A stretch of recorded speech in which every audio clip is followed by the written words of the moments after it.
اور ان کے بیٹے اسماعیل کی قربانی 18 ذی الحج دیکھیں دوہرے دماد رسول سیدنا عثمان غنی رضی اللہ عنہ کا یوم شہادت، یعنی آپ یکم محرم سے شروع ہوں ذی الحج کے آخر تک آپ چلے جائیں تو قربانیاں ہی قربانیاں ہیں، کسی نہ کسی پیغمبر کی قربانی، کسی نہ کسی صحابی کی قربانی، کسی نہ کسی اہل بیت عظام کی قربانی، تابعی تبع تابعی ائمہ مفسرین محدثین محققین اولیاء اللہ علماء ہمیشہ دین کے لیے قربانیاں دیتے رہے، دین کے لیے قربانیاں دیں تو آج تک دین ہمارے پاس صحیح معنوں میں محفوظ ہے۔ اگر ان حضرات نے قربانیاں نہ دی ہوتی تو شاید آج دین ہم تک صحیح معنوں میں نہ پہنچتا۔ تو محرم سے شروع ہو ذی الحج تک، ذی الحج میں دیکھیں حضرت ابراہیم اور ان کے بیٹے کی قربانی، محرم میں دیکھیں رسول اللہ صلی اللہ علیہ وسلم اور ان کے خاندان کی قربانی، یعنی ذی الحج میں رسول اللہ صلی اللہ علیہ وسلم کے جد امجد کی قربانی کا تذکرہ ہے، محرم میں رسول اللہ صلی اللہ علیہ وسلم کے خاندان کی قربانی کا تذکرہ ہے۔ تو دین نام ہی قربانی کا ہے۔ اور جس طرح آدم علیہ السلام کے زمانے سے دیگر عبادات کا آغاز ہوا، اسی طرح قربانی کا آغاز بھی ہوا۔ جو آیات مبارکہ تلاوت کی اس میں سے چند اسباق لے کر آگے موضوع کی طرف بڑھوں گا کہ اللہ رب العزت نے ارشاد فرمایا وَاتْلُ عَلَيْهِمْ نَبَأَ ابْنَيْ آدَمَ بِالْحَقِّ۔ اے پیغمبر صلی اللہ علیہ وسلم آپ حضرت آدم کے دو بیٹوں کا قصہ سنا دیجئے۔ اِذْ قَرَّبَا قُرْبَانًا، جب قابیل اور حابیل دونوں نے اللہ کے حضور اپنی قربانی پیش کی، فَتُقُبِّلَ مِنْ أَحَدِهِمَا، پس اللہ نے ان میں سے حابیل کی قربانی قبول کر لی، وَلَمْ يُتَقَبَّلْ مِنَ الْآخَرِ، اور قابیل کی قربانی قبول نہیں کی۔ حدیث مبارکہ میں ہے اما حوا علیہ السلام ان کو ایک حمل سے جڑوا بچے پیدا ہوتے، پھر دوسرے حمل سے جڑوا بچے، پہلے حمل سے جڑوا بچے لڑکا لڑکی، دوسرے حمل سے پھر لڑکا لڑکی۔ اب جو پہلے حمل سے لڑکا لڑکی پیدا ہوئے یہ حقیقی بہن بھائی تصور ہوتے، دوسرے حمل سے یہ حقیقی بہن بھائی ہیں، لیکن ان کی آپس میں شادیاں کر دی جاتی جب جوان ہو جائیں۔ آپس میں تو حقیقی بہن بھائی ہیں ایک حمل والے، لیکن دوسرے حمل کے ساتھ شادی ہو جاتی، اس شریعت میں جائز تھا، ہماری شریعت میں تو یہ بھی جائز نہیں۔ بہرحال نظام کو بڑھانا تھا۔ قابیل حابیل جوان ہوئے، قابیل کے ساتھ جو لڑکی پیدا ہوئی اس کی بہن وہ زیادہ خوبصورت تھی، حابیل کے ساتھ جو پیدا ہوئی وہ کم خوبصورت تھی۔ تو قابیل کہنے لگا جوان ہو کر کہ میں تو اسی اپنی حقیقی بہن سے شادی کروں گا۔ آدم علیہ السلام نے سمجھایا، جب سمجھ نہ آئی تو آدم علیہ السلام نے مزید سمجھانے کے لیے اسے کہا بھی دیکھو تم اللہ کے حضور دونوں اپنی اپنی قربانی پیش کرو، تم میں سے جو اپنے دعوے میں سچا ہوگا اس کی قربانی قبول ہو جائے گی، وہ اپنی نظر پوری کر لے، شادی کر لے، جس کی قربانی قبول نہ ہو وہ چھوڑ دے۔ حدیث میں آتا ہے کہ حابیل نے عمدہ جانور اللہ کے حضور پیش کیا، پہاڑی پہ جا کے رکھ دیا، اس وقت کا جو طریقہ تھا، لیکن قابیل نے زرع اجناس گندم وغیرہ وہ بھی گھٹیا قسم کی وہ ایک پہاڑی پہ رکھ دی۔ اللہ کی طرف سے آگ آئی اور اس نے حابیل کے جانور کو جلا کے رکھ دیا۔ یہ علامت اس بات کی تھی کہ حابیل درست ہے، اس کا عمل درست ہے، اس کی قربانی قبول ہے۔ قابیل کا عمل درست نہیں ہے، لیکن قابیل کو سمجھ جانا چاہیے تھا۔ سمجھنے کی بجائے کیا کہنے لگا؟ اِذْ قَرَّبَا قُرْبَانًا، جب دونوں نے اللہ کے حضور اپنے قربانی پیش کی، فَتُقُبِّلَ مِنْ أَحَدِهِمَا، حابیل کی قربانی اللہ نے قبول کی، وَلَمْ يُتَقَبَّلْ مِنَ الْآخَرِ، قابیل کی قربانی قبول نہیں کی، تو قابیل کیا کہنے لگا؟ قَالَ لَأَقْتُلَنَّكَ، اس کو سمجھ جانا چاہیے تھا کہ میں غلط ہوں، لیکن کہنے لگا قال لأقتلنک، میں ضرور بھی ضرور تمہیں قتل کروں گا۔ حابیل نے کیا کہا؟ قال انما يتقبل اللہ من المتقین۔ یہ دو حقیقی بھائیوں کی کہانی ہے جو قرآن بیان کر رہا ہے، فرضی نہیں، حقیقی کہانی ہے۔ قال انما يتقبل اللہ من المتقین۔ حابیل نے کہا بھی ٹھیک ہے تو قتل کر، لیکن سن لے اللہ صرف متقی لوگوں کی قربانی قبول فرماتا ہے۔ اللہ صرف متقی لوگوں کی قربانی قبول فرماتا ہے۔ انما يتقبل اللہ من المتقین، جس کے دل میں تقوی ہو، خوف خدا ہو، خشیت الہی ہو، اللہ کا ڈر ہو، اللہ کی رضا ہو، اللہ صرف اس کی قربانی قبول کرتا ہے۔ تو قابیل نے کیا کہا؟ لئن بسطت الی یدک لتقتلنی، ٹھیک ہے جو بھی ہے، لیکن میں تمہیں قتل کرنے کے لیے اپنا ہاتھ ضرور بڑھاؤں گا۔ لئن بسطت الی یدک لتقتلنی، میں تمہیں قتل کرنے کے لیے ہاتھ بڑھاؤں گا۔ تو حابیل نے کیا کہا؟ ما انا بباسط یدی الیک لاقتلک، ٹھیک ہے تو مجھے قتل کرنے کے لیے ہاتھ بڑھا، لیکن میں تجھے قتل کرنے کے لیے ہاتھ نہیں بڑھاؤں گا۔ کیوں؟ انی اخاف اللہ رب العالمین، بے شک میں اس ذات سے ڈرتا ہوں جو دونوں جہانوں کا پالنے والا ہے۔ اب ایک بھائی ظلم پہ اتر چکا ہے، قتل کرنے پہ آ گیا ہے۔ اس آیت کی تشریح میں مفسرین نے لکھا اگر حابیل اپنے دفاع کے لیے، اپنے بچاؤ کے لیے اس کے اوپر ہاتھ اٹھاتا، قابیل قتل ہو جاتا تو حابیل جرمدار نہ ہوتا، کیوں؟ وہ اپنا دفاع کر رہا ہے۔ لیکن اس نے اس صورت کو اختیار نہیں کیا، اس نے دوسری صورت اختیار کی، کہا ٹھیک ہے بھائی تو مجھے قتل کر لے، تو میرے اوپر ہاتھ اٹھا لے، میں تیرے اوپر ہاتھ نہیں اٹھاؤں گا، میں تجھے قتل نہیں کروں گا، میں تجھے کچھ بھی نہیں کہوں گا۔ کیوں؟ میں اللہ سے ڈرتا ہوں، میں رب العالمین سے ڈرتا ہوں۔ اور پھر اگلی بات کیا کہی؟ قرآن میں ہے انی ارید ان تبوء باسمی واسمک۔ حابیل کہنے لگا دیکھو جو تیرے گناہ ہیں وہ تو تیرے ذمہ ہیں، جب تو مجھے قتل کرے گا تو میرے گناہ بھی تیرے کھاتے میں آ جائیں گے۔ انی ارید ان تبوء باسمی واسمک فتکون من اصحاب النار، بس تو جہنم والوں میں سے ہو جائے گا۔ وذالک جزاء الظالمین، اور اللہ ظالموں کو ایسے ہی سزا دیتے ہیں۔ اب یہ دو حقیقی بھائیوں کی کہانی ہے جو قرآن بیان کر رہا ہے، اولاد آدم کی کہانی ہے۔ اب میرے اور آپ کے لیے کیا سبق ہے کہ اگر بھائیوں میں، گھر والوں میں، بہنوں میں تنازع کسی بھی معاملے میں ہو جائے، ایک بھائی سمجھتا ہے کہ میرا دوسرا بھائی غلط ہے، میں درست ہوں، میں حق پر ہوں، اس کے باوجود پیچھے ہٹ جاتا ہے، صلح کر لیتا ہے۔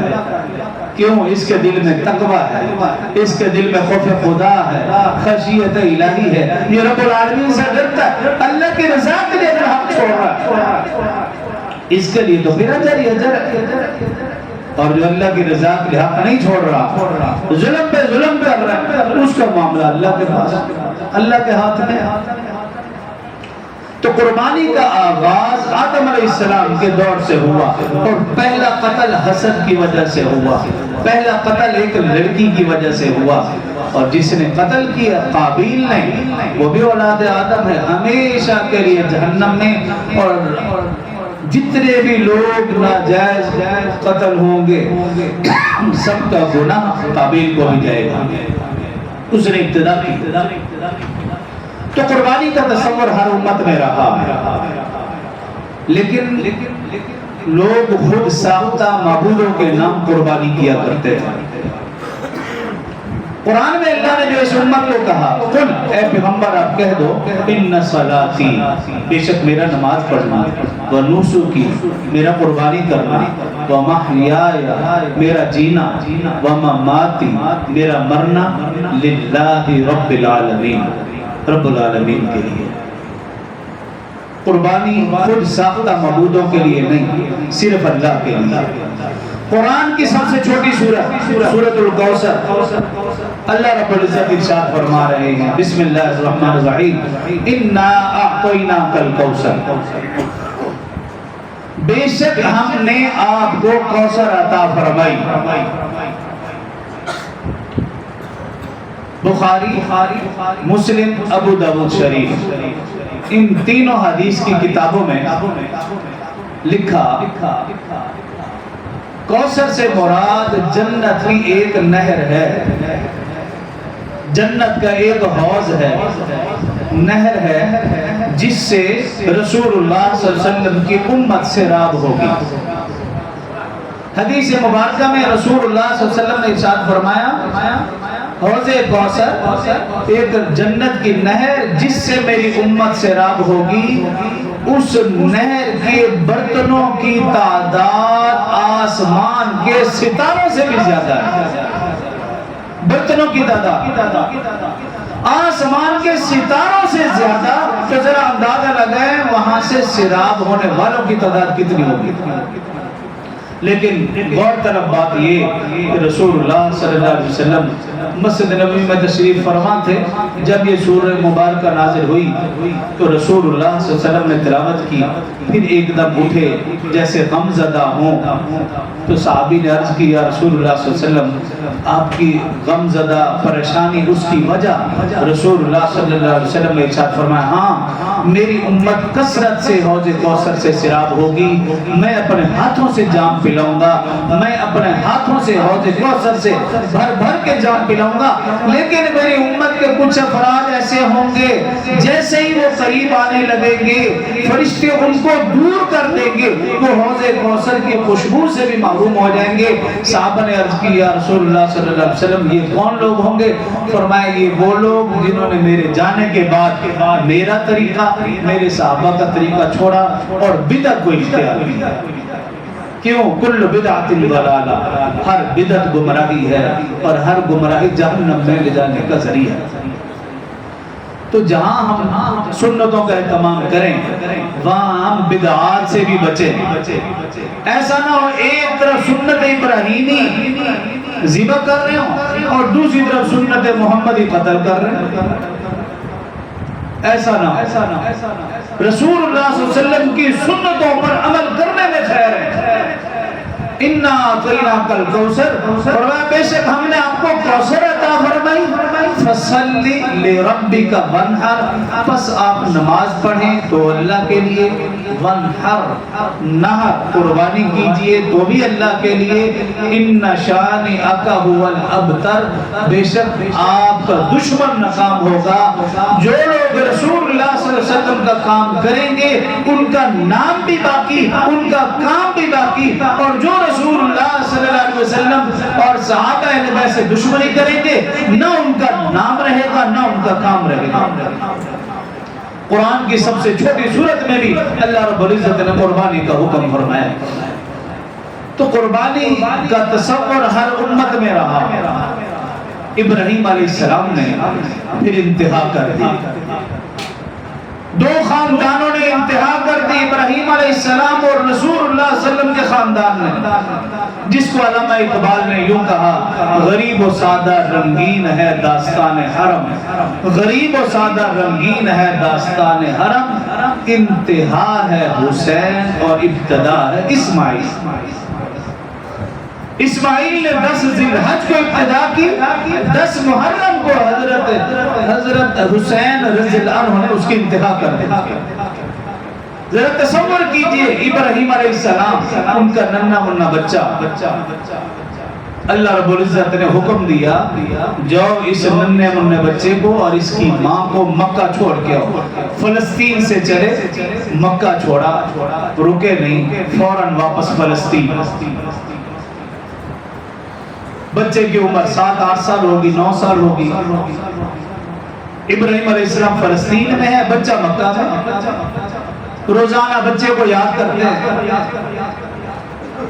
اللہ رب العزت نے حکم دے دیا تم روزانہ بچے کو یاد کرتے ہو، کچھ نہ کچھ معاملہ ضرور ہے، جو فلسطین سے اللہ نے حکم دیا جاؤ، جا کر مکہ میں جا کر اپنے اس بیٹے کو ذبح کرو۔ 1500 کلومیٹر کا فاصلہ ابراہیم علیہ السلام 80-86 سال کی عمر میں اللہ نے بیٹا دیا، 90-92 سال کی عمر میں حکم دے دیا کہ اس بیٹے کو ذبح کرنا۔ 1500 کلومیٹر کا فاصلہ طے کیا فلسطین سے، مکہ پہنچے۔ بچے نے پہلی دفعہ اپنے باپ کو دیکھا، بچے کی خوشی کی انتہا نہ رہی، تو باپ کہنے لگا گھر والی سے اسے نہلا دھلا کر صاف ستھرے کپڑے پہنا کر میرے ساتھ اس کو روانہ کرو، میں سیر پہ لے کے جا رہا ہوں۔ 92 سال کا بوڑھا باپ جیب میں چھری، بچہ 7-8 سال کا نہلا دھلا کر اسے لے کے جا رہا۔ مینا کے پہاڑوں میں پہنچا، باپ اپنے بیٹے سے کہنے لگا فلما بلغ معه السعي قال، جب بچہ دوڑنے کے قابل ہوا تو ابراہیم علیہ السلام نے کیا کہا؟ قال یا بنی، یہ بڑا پیارا جملہ ہے، قال یا بنی، اے میرے بیٹے۔ یا اسماعیل نہیں کہا، اس میں کتنا ہی باپ کا بھرا وہ درد ہے۔ یا بنی، اے میرے بیٹے، انی ارا فی المنام، میں نے خواب میں دیکھا، انی اذبحک فانظر ماذا تری، کہ میں تمہیں ذبح کر رہا ہوں۔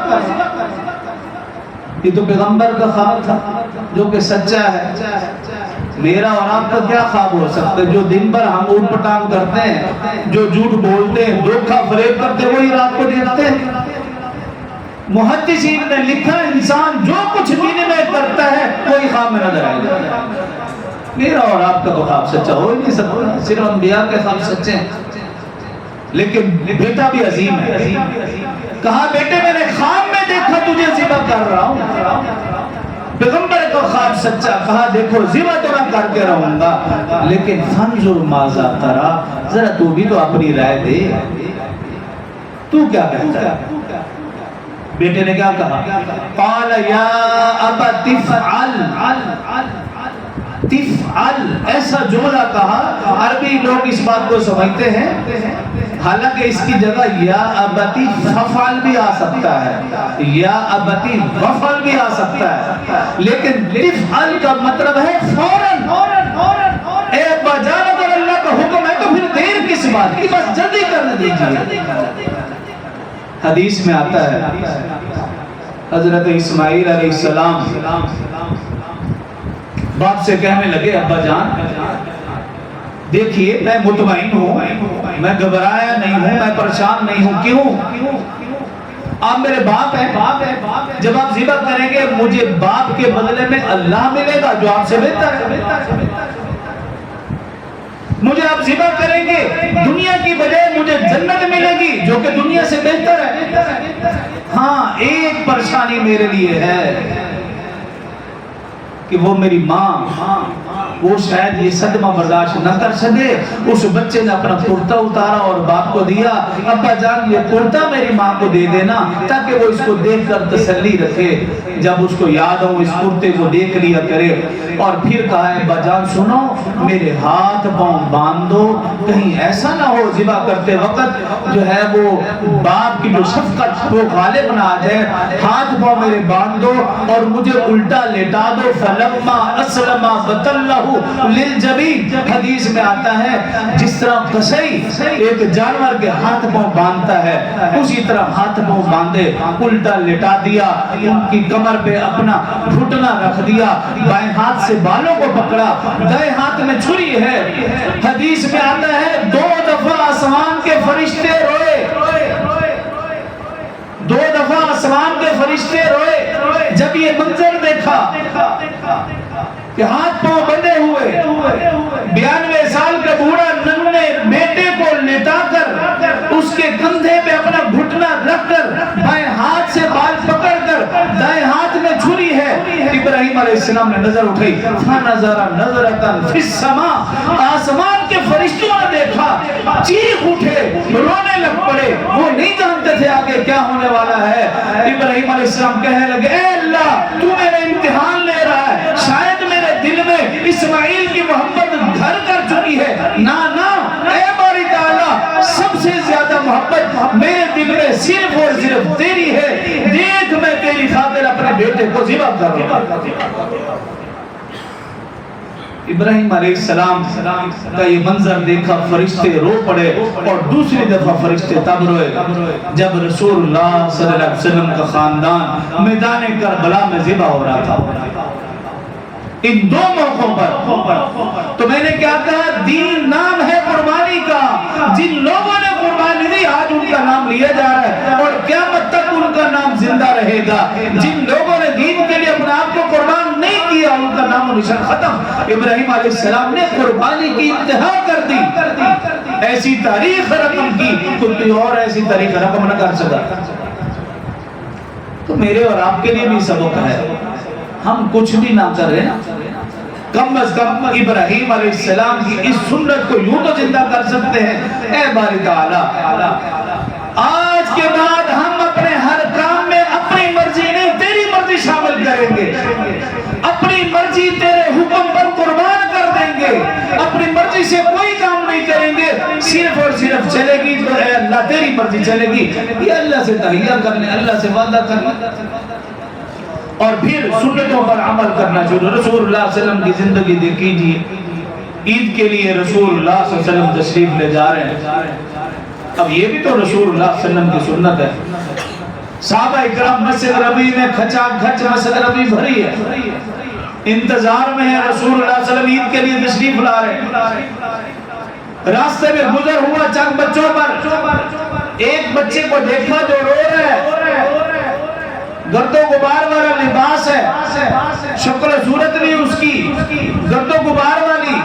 اس بچے کو دیکھا، پوچھا بھی آپ نے نئے کپڑے نہیں پہنے، عید کا موقع ہے۔ بچہ رونے لگ پڑا، کہنے لگا نہ میری ماں ہے نہ میرا باپ ہے، مجھے کون ہے جو کپڑے پہناتا۔ رسول اللہ صلی اللہ علیہ وسلم نے حسن و حسین کو نیچے اتارا، اس یتیم بچے کو کندھے پہ بٹھایا، گھر لے کر گئے، جا کر عائشہ سے کہا اسے نہلا دھلا کر حسن و حسین شہزادوں والا لباس پہناؤ۔ لباس پہنایا گیا، پھر کہا اب تو خوش ہو جا، آج کے بعد عائشہ تیری ماں ہے اور محمد صلی اللہ علیہ وسلم تیرا باپ ہے۔ اس بچے کی خوشی کی انتہا کیا، اس بچے کو کندھوں پر اٹھا کر مسجد نبوی میں لائے اور عید میں اس کو شامل کیا۔ یہ رسول اللہ صلی اللہ علیہ وسلم کی سنت ہے۔ ایک عظیم خاتون مجھے یاد آ گئی، فاطمہ بنت عبد الملک، ایسی سیاسی عورت زندگی میں نہ گزری ہے نہ گزرے گی۔ دادا بھی بادشاہ تھا، باپ بھی بادشاہ تھا، 6 بھائی بھی بادشاہ، اور اس کا خامد بھی بادشاہ، اور نام کیا ہے؟ عمر بن عبدالعزیز۔ عید کا دن آیا، 12 بچے ہیں، آ کر ماں سے کہنے لگے عید کا دن ہے، ہمارے پاس پہننے کے لیے لباس نہیں، ابا جان سے کو ہمارے لیے لباس کا انتظام کریں۔ عمر بن عبدالعزیز پہنچے، فاطمہ بنت عبد الملک نے درخواست پیش کی، بچے کپڑوں کا مطالبہ کر رہے ہیں۔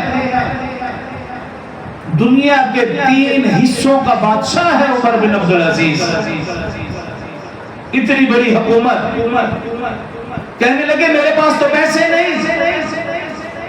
فاطمہ بنت عبد الملک اور عمر بن عبدالعزیز سوچ میں پڑ گئے بچوں کے لیے کپڑے کہاں سے لائیں۔ سوچنے کے بعد فاطمہ بنت عبد الملک کہنے لگی میرے ذہن میں ایک ترکیب یہ ہے، ہم 1 مہینے کی ایڈوانس تنخواہ لے لیتے ہیں بیت المال سے اور مزدوری کر کے ہم 1 مہینے کا گزارا کر لیں گے۔ عمر بن عبدالعزیز نے کہا یہ بات تو درست ہے۔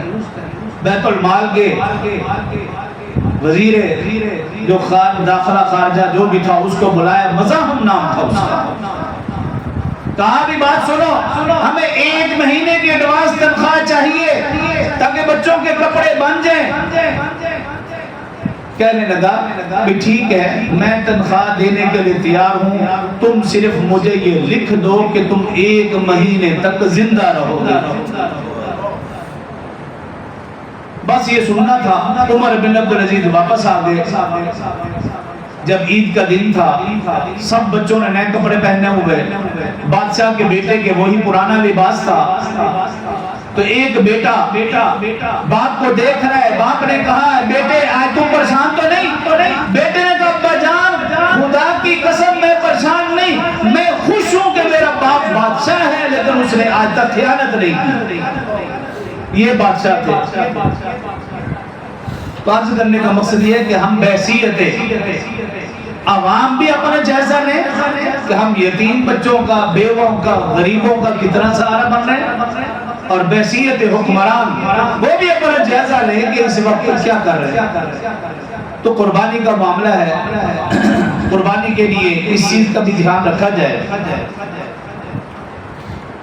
ایک تو یہ کہ حدیث مبارکہ میں ہے قربانی کے دنوں میں اللہ تعالیٰ کو سب سے زیادہ محبوب عمل قربانی والا ہے۔ جس طرح رمضان میں روزے سب سے زیادہ فضیلت والے عمل، نماز کے وقت نماز والا عمل سب سے زیادہ محبوب، اسی طرح قربانی والے دن، عید والے دن اللہ کے ہاں سب سے زیادہ محبوب عمل وہ قربانی ہے۔ اور حدیث مبارکہ میں ہے قربانی کے جانور کے بدن پر جتنے بال ہوتے ہیں اللہ ہر بال کے بدلے میں ایک ایک نیکی عطا فرماتا ہے، اور ایک جانور کے بدن پر کتنے بال ہوں کوئی شمار بھی کرنا چاہے تو شمار نہیں کر سکتا۔ اور یہ اللہ کا کتنا بڑا انعام و احسان ہے کہ معمولی سے عمل پر اتنی زیادہ نیکیاں کہ بڑے سے بڑا تاجر بھی اتنا زیادہ مال نہیں کما سکتا، اور یہ نیکیاں آخرت کا مال ہے۔ یہ نیکیاں آخرت میں جنت کی نعمتیں خریدنے کا ذریعہ ہے۔ بڑے سے بڑا مالدار اگر بغیر نیکیوں کے مرا وہاں ناکام ہے، بڑے سے بڑا غریب اگر نیکیاں لے کر مرا وہاں وہ مالدار ہے۔ عمل سے زندگی بنتی ہے، جنت بھی جہنم بھی، یہ خاکی اپنی فطرت میں نہ نوری ہے نہ ناری۔ اور حدیث مبارکہ میں ہے جانور کا خون زمین پر گرنے سے پہلے اللہ تعالیٰ قربانی کرنے والوں کے گناہوں کو معاف فرما دیتے ہیں، اور وہ جانور اللہ کے ہاں قبول ہو جاتا ہے۔ معمولی سے عمل کے بدلے میں آخرت کی نجات مل جائے اور کیا چاہیے؟ معمولی سا عمل ہے، لیکن اس کا خون زمین پر گرنے سے پہلے قربانی کرنے والے کی نجات یقینی۔ تو اصل کامیابی تو آخرت کی ہے، دنیا کی کامیابی بھی عارضی، ناکامی بھی عارضی، عزت بھی عارضی، ذلت بھی، سب کچھ۔ اصل کامیابی آخرت کی اور اصل ناکامی آخرت کی۔ جو وہاں کامیاب ہوا وہ حقیقت میں کامیاب ہے، جو وہاں ناکام وہ حقیقت میں ناکام۔ اور حدیث مبارکہ میں قربانی کے جانور کو خوب پالا کرو، یہ پل صراط پر تمہاری سواریاں بنیں گے۔ اور قرآن پاک میں ہے وَإِن مِّنكُمْ إِلَّا وَارِدُهَا كَانَ عَلَى رَبِّكَ حَتْمًا مَقْضِيًّا۔ پل صراط جو بال سے زیادہ بریک، تلوار سے زیادہ تیز، ہر ایک کو اس سے گزرنا ہے۔ جو کامیاب ہوں گے وہ جلدی سے گزر جائیں گے، جو ناکام ہوں گے وہ کٹ کر جہنم میں گر کے چلے جائیں گے۔ اللہ ہم سب کو ناکامی سے محفوظ فرمائے۔ ظاہر ہے ایک دن مرنا ہے، پل صراط سے گزرنا ہے۔ اگر اللہ کی رضا کے لیے ہمارے جانوروں کو پالا ہوگا، تیار کیا ہوگا، تو انشاءاللہ یہ بھی ہمارے لیے پل صراط کے اوپر سواری بنیں گے۔ اور حدیث مبارکہ میں رسول اللہ صلی اللہ علیہ وسلم نے ارشاد فرمایا قربانی کیا کرو، یہ تمہارے باپ حضرت ابراہیم علیہ السلام کی سنت ہے، ابراہیم علیہ السلام کی یادگار ہے۔ بلا شک و شبہ قربانی ابراہیم علیہ السلام کی بھی سنت، رسول صلی اللہ علیہ وسلم کی بھی سنت، لیکن اس دھوکے میں مت رہا کریں کہ یہ ایک سنت عمل ہے، نہیں، یہ واجب ہے۔ سنت سمجھ کر بعض لوگ سمجھتے ہیں کہ سنت ہے، کریں گے تو ٹھیک ہے، نہیں کریں گے تو نہیں، ایسا نہیں ہے۔ یہ عمل کے اعتبار سے قربانی واجب ہے صاحب نصاب پر، اگر وہ نہیں کرتا تو وہ گنہگار ہے، قیامت والے دن اس کو اس کا حساب دینا ہوگا، تو صاحب نصاب کے لیے ضروری ہے۔ اگر ایک جانور میں کئی حصے دار ہیں تو ان سب کا صحیح العقیدہ ہونا ضروری ہے، کہ وہ اللہ کی ذات پر ایمان لاتے ہوں، شریک نہ ٹھہراتے ہوں، پیغمبروں پر ایمان، کتابوں پر ایمان، رسولوں پر ایمان، قرآن پر ایمان، حدیث پر ایمان، صحابہ پر ایمان، اہل بیت اعظام پر ایمان، ان سب پر ایمان لانا ضروری ہے۔ خاص طور پر عقیدہ ختم نبوت پر ایمان لانا بھی ضروری ہے۔ اگر کوئی بدبخت ایسا آپ کو نظر آ رہا ہے جس کے بارے میں شک و شبہ ہے کہ یہ مرزائی ہے، اب تو الحمدللہ ہمارے ملک میں قانون مضبوط سے مضبوط تر ہوتا جا رہا ہے. کل بھی گورنمنٹ نے احکامات جاری کیے ہیں. کہیں کوئی قادیانی، مرزائی، احمدی عقیدہ ختم نبوت کا منکر قربانی کرتا ہوا نظر آئے، عید پڑھاتا ہوا نظر آئے، اس کے لیے سخت احکامات ہیں کہ فوراً اس کو گرفتار کیا جائے اور تھانے میں پیش کیا جائے. یہ اللہ کی طرف سے علماء کی محنتیں ہیں جو آج رنگ لا رہی ہیں. انشاءاللہ عقیدہ ختم نبوت ایک ایسا عقیدہ ہے، مسلمان اس کے لیے اپنا تن من جان سب کچھ لگانے کے لیے تیار ہے. گزشتہ جمعے میں نے عرض کیا تھا، کوئی بھی حکومت ہو اگر عقیدہ ختم نبوت کے حوالے سے کوئی غلط کام کرے گی تو پھر ایک مسلمان خاموش رہے، ایسا نہیں ہو سکتا. عقیدہ ختم نبوت کے اوپر ہماری جان تن من سب کچھ قربان. تو غلط عقیدے والے شخص کو اپنے ساتھ شامل نہ کریں. جو قرآن کا منکر ہو، حدیث کا منکر ہو، صحابہ کو منکر ہو، صحابہ کو برا بھلا کہتا ہو، صحابیات کو برا بھلا کہتا ہو، گالیاں دیتا ہو، ایسے شخص کو اپنے آپ سے دور رکھیں. وہ آپ کے اعمال کا بھی دشمن ہے اور آپ کے ایمان کا بھی دشمن ہے. عقیدہ ختم نبوت کا منکر ہے، ایسے لوگوں کو اپنے سے دور رکھیں. اور قربانی کے وقت اس چیز کا خاص خیال رکھیں، چونکہ اللہ کی رضا کے لیے ہے. آپ اس کے 3 حصے کر لیں. ایک حصہ اپنے لیے رکھ لیں، ایک حصہ رشتہ داروں کے لیے رکھ لیں، اور ایک حصہ غرباء مساکین فقراء کے لیے رکھ. اور کوشش کریں خود چل کر جائیں، ان کے گھروں تک پہنچائیں. قدم قدم پہ ثواب ملے گا. اگر کوئی لینے آئے گا تو اس ثواب سے آپ محروم ہیں، وہ ثواب اس کے کھاتے میں چلا جائے گا. آسانی یہی ہے. تو بہرحال 3 حصے کر کے جو اس کا مستحق ہے اس تک گوشت کو پہنچایا جائے. بے شمار لوگ ایسے پورا سال انہیں گوشت نصیب نہیں ہوتا، تو ان تک پہنچانا آپ کی ذمہ داری ہے. اور اس کے ساتھ ساتھ الطہور شطر الایمان، صفائی نصف ایمان ہے. حکومت تو جو کر رہی ہے وہ اپنی جگہ، لیکن اصل جو رسول اللہ صلی اللہ علیہ وسلم کے فرامین ہمارے لیے ہیں. جب آقا صلی اللہ علیہ وسلم نے فرما دیا کہ صفائی نصف ایمان ہے، تو قربانی کا یہ مطلب ہرگز نہیں کہ ہم ہمسائے کا بھی خیال نہ کریں، راہگیر کا بھی خیال نہ کریں، دائیں بائیں والوں کو بھی نہ دیکھیں، کسی کو تکلیف پہنچ رہی ہے اس چیز کا بھی خیال نہ کریں. تو پھر ایسی قربانی کے ثواب میں کمی ہو جاتی ہے.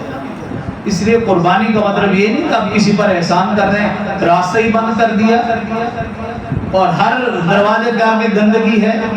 بھی اگر اس صورتحال ہے تو اس کی صفائی کا انتظام بھی آپ کے ذمہ ہے.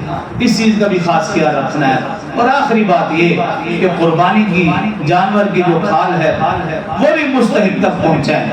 آپ کہیں بیوہ یتیم جانتے ہیں ان تک پہنچائیں جو اس کے مستحق ہیں.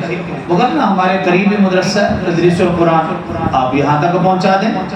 یعنی مقصد یہ ہے کہ ہر چیز اس کے مستحق تک پہنچنی چاہیے تاکہ پورا کا پورا ثواب ہمیں مل سکے. اگر خدا نہ خواستہ کہیں پر بھی ہم نے جان بوجھ کر ڈنڈی ماری گوشت میں، کھال میں، یا کسی بھی معاملے میں، یا قربانی کے وقت کسی کو تکلیف پہنچائی، کسی کے لیے ہم مصیبت کا ذریعہ بن گئے، تکلیف کا ذریعہ بن گئے، تو پھر اس کے ثواب میں کمی ہو جاتی ہے.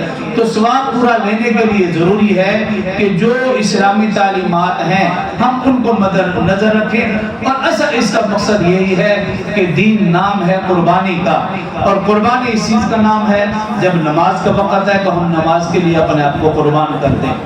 جب روزوں کا معاملہ ہو روزوں کے لیے اپنے آپ کو تیار کر لیں. حج کا معاملہ ہو حج کے لیے اپنے آپ کو تیار کریں. قربانی کا معاملہ ہو قربانی کے لیے اپنے آپ کو تیار کریں. صبح سے شام تک ہمارا ہر کام اللہ کے حکموں کے مطابق ہو، اس چیز کا نام دین ہے. اگر میں اور اپنی مرضی چلائیں گے تو اس چیز کا نام دین نہیں ہے. دین نام اس چیز کا ہے ہمارا ہر کام اللہ رسول کے حکموں کے عین مطابق ہو. جو کہا سنا اللہ سمجھنے اور عمل کی توفیق دے. باخر دعوانا الحمدللہ رب العالمین. نماز کا طریقہ سماعت فرما لیں.